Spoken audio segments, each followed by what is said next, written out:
rapidement, je m'appelle Sarah Monet, je suis chargée d'études faune pour l'association Picardie Nature. Donc une association qui a bientôt 50 ans puisqu'elle va fêter son anniversaire l'année prochaine. Et c'est une association régionale de protection de l'environnement et de la nature. Donc elle a de nombreuses actions sur l'ensemble du territoire picard et notamment 3 axes principaux. Donc par exemple tout ce qui est connaissance de l'environnement. Donc par exemple, pour ne citer que quelques exemples, nous avons le plan national d'action sur les chauves-souris, ce qui va permettre d'en apprendre davantage sur ces espèces pour pouvoir les protéger par la suite, puisque l'un ne va pas sans l'autre. Ensuite, on a tout ce qui est aussi les actions de protection de l'environnement à proprement parler.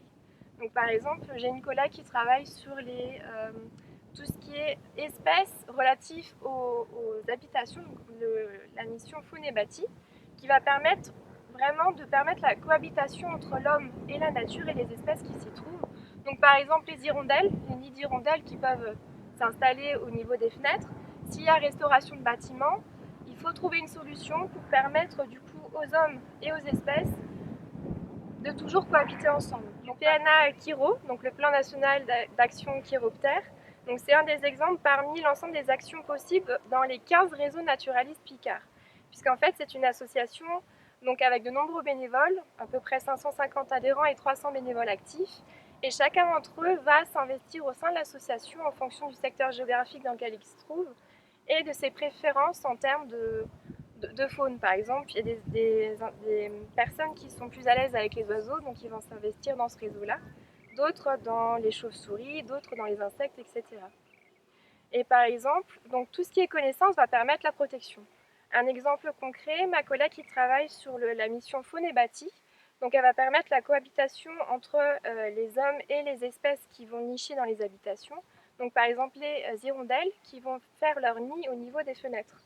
Sauf qu'en cas de rénovation du bâtiment, il y a destruction du nid d'hirondelles.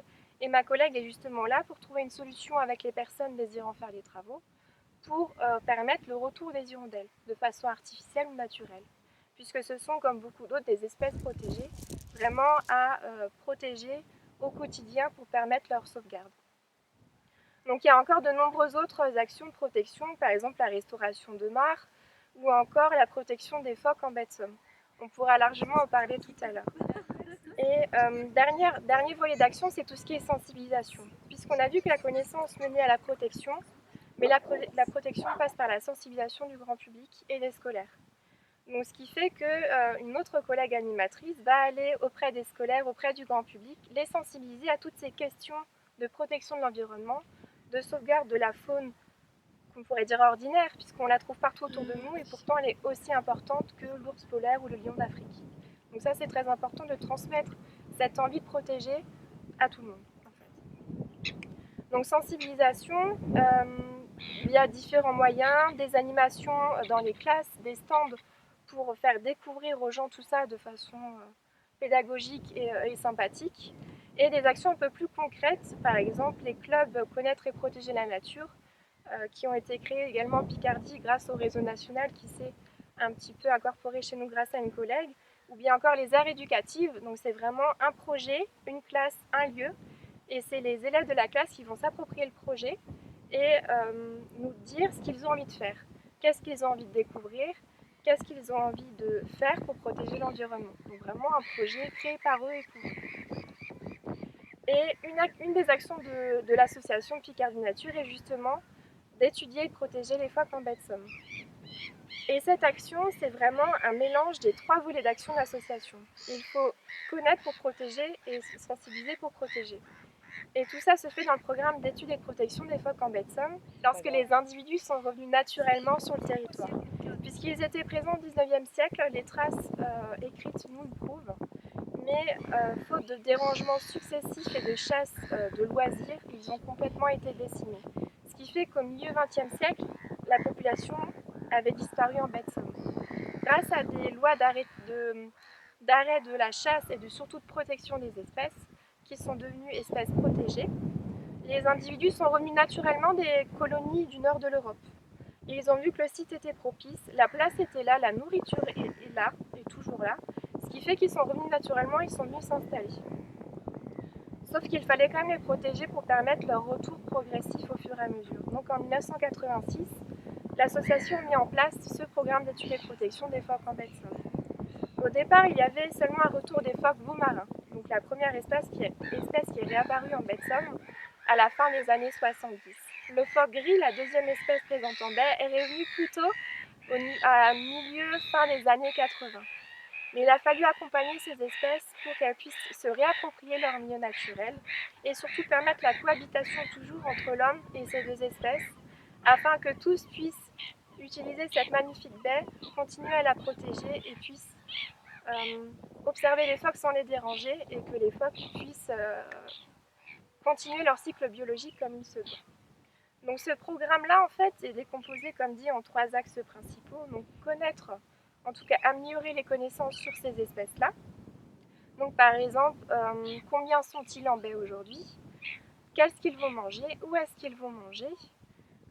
Est-ce qu'ils sont fidèles à leur site de naissance? Est-ce qu'ils vont se disperser sur d'autres colonies? Tout ça est permis toujours par des actions mises en place avec une grande application bénévole qui va permettre de les étudier tout au long de l'année et depuis maintenant plus de 30 ans.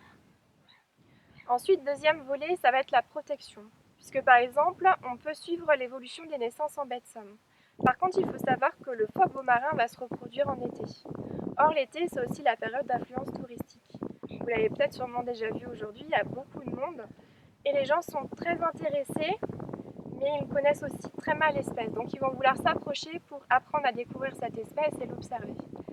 Sauf qu'approcher un phoque sur la terre ferme, un animal qui est très gracieux dans l'eau mais très pâteau sur la terre ferme, va prendre peur puisqu'il aura du mal à se déplacer. Donc, il va se mettre à l'eau très rapidement.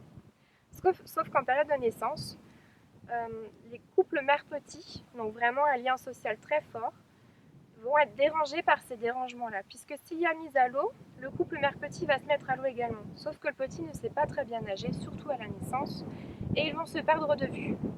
Donc le petit va venir s'échouer et par manque d'alimentation et de repos peut mourir sur la plage. Donc après aussi notre action mise en place depuis l'année 91, donc c'est la 30e année cette année, ce qui s'appelle la surveillance estivale. Donc c'est là en fait une opération un petit peu coup de poing et symbolique dans laquelle on fait appel à une forte mobilisation bénévole, encore plus forte que sur toute l'année, pour prêter main forte aux bénévoles réguliers et justement protéger cette colonie et ses naissances, permettre à l'espèce de continuer son cycle biologique tranquillement et surtout de sensibiliser les personnes qui viennent observer les phoques. Ok, ce sont des espèces formidables à observer, mais elles sont tout aussi fragiles que leur environnement. Donc sensibiliser les gens à la fragilité de la baie de Somme, à sa dangerosité aussi, puisqu'il faut savoir que les coefficients de marée peuvent être très importants, avec un marnage très important. Donc les gens peuvent se faire prendre et encercler par l'eau, et chaque année d'ailleurs des personnes sont secourues par manque de connaissance de la baie, mais aussi protéger ces espèces tout aussi fragiles, puisque s'il y a des rangements perpétuels et continus, les petits ne vont définitivement pas survivre, il va y avoir une fragilité dans la population, surtout qu'en période estivale, à cette période, au niveau du mois d'août-septembre, c'est également la période de mue des individus. Donc ils vont renouveler leurs poils pour pouvoir survivre à l'hiver qui va approcher, l'hiver picard qui peut être assez rude, surtout s'ils vont remonter encore dans les pays du Nord. Donc ils vont se reposer sur les bancs de sable à marée basse, profiter du soleil pour se reposer et emmagasiner de la vitamine D qui va leur permettre de renouveler le pelage.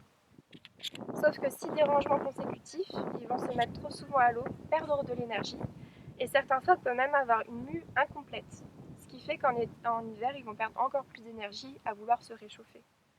Donc les bénévoles en surveillance estivale sont là pour tout ça. Montrer que la baie de Somme est magnifique, que ces espèces sont formidables, mais qu'il y a une telle fragilité que chacun se doit de protéger ce patrimoine naturel-là. Donc c'est du coup tout ce volet protection qui rentre également dans le programme d'études et de protection de la baie de Somme. Et donc comme je l'ai déjà dit, la partie sensibilisation qui prend une part très importante, puisque pour protéger, il faut que les gens soient au courant de ce qu'il y a à protéger, qu'on leur donne envie de protéger, qu'on leur montre la fragilité de tout ça, pour qu'ils puissent eux-mêmes devenir ambassadeurs de ce patrimoine naturel et qu'ils transmettent les messages de protection tout autour d'eux.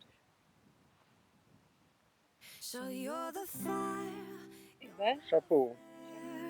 You're the song inside my head, and I will taste every note. Feels so good.